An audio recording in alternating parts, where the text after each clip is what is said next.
ഈ ചലച്ചിത്രതാരം ടിനി ടോമിനെ ഒരു ജീവകാരുണ്യ വാർത്താ ചാനൽ സാമൂഹ്യ പ്രതിബദ്ധതയുള്ള ഒരു ആളെന്ന നിലയിൽ എന്തിനെ ആദരിക്കണം എന്നുള്ളത് എല്ലാവരും ചിന്തിക്കുന്നുണ്ടാവും.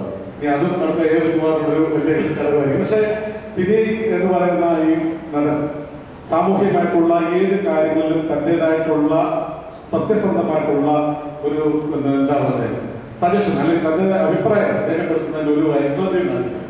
അത് ആരെങ്കിലും വേദനിപ്പിക്കുമെന്നോ ഏതെങ്കിലും പാർട്ടിയെയോ അല്ലെങ്കിൽ ഏതെങ്കിലും ആളുകളെയോ തനിക്കെതിരെ ഏറിലാക്കാൻ വേണ്ടി തിരിയുമെന്നോ ഒന്നും ചിന്തിക്കാനാണ് പറയുന്നത് അല്ലേ?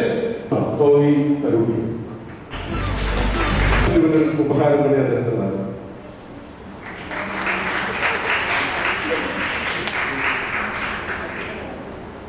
ജയേഷ് പറഞ്ഞു ഇതൊരു ചെറിയ പുരസ്കാരമാണ്.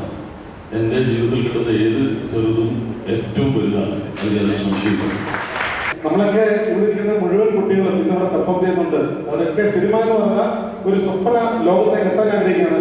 ടിനി ടോം എങ്ങനെയാണ് സിനിമയിലെത്തിയത്? ആരാണ് ടിനി ടോമിന്റെ ഗോഡ് ഫാദർ? അങ്ങനെ ഉണ്ടെങ്കിൽ ഇനി അതിനെ സ്വയമാണെങ്കിൽ അങ്ങനെ ആ രഹസ്യം മലനാട് ടിവിയിലൂടെ ഒന്ന് നോക്കുക. അത് രഹസ്യമൊന്നുമല്ല. ഞാൻ ഇന്റർവ്യൂസിൽ പറഞ്ഞിട്ടുള്ളതാണ്. ലാൽ ജോസ് സാറിൻ്റെ കൂടെ ഡയറക്ടർ രഞ്ജിത്ത് ഇവർ രണ്ടുപേരും എൻ്റെ സിനിമയിൽ പ്രോമിനൻ്റ് ആക്കിയത് ഒരു കസേര കിട്ടിയത്. പിന്നെ ഈ കോളേജ് എന്ന് പറയുമ്പോൾ എൻ്റെ സിസ്റ്റർ പഠിച്ച കോളേജാണ്.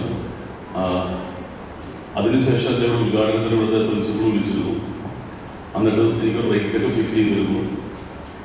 അതിനുശേഷം പിറ്റേ ദിവസം എൻ്റെ അടുത്ത് പറഞ്ഞ് ആ കാശ് തരില്ല, അല്ലാതെ വരാൻ പറ്റുമോ? ഞാൻ പറഞ്ഞു വരാൻ പറ്റില്ല എന്ന് പറഞ്ഞു. പക്ഷെ ഇന്ന് എന്നെ വരുത്തി 10 വയസ്സ് മേടിക്കാണ്ട്. അപ്പോൾ നല്ലത് ചെയ്യുക, ചിരിക്കുക, ചിരിപ്പിക്കുക, ആരും ഉപദ്രവിക്കാതിരിക്കുക.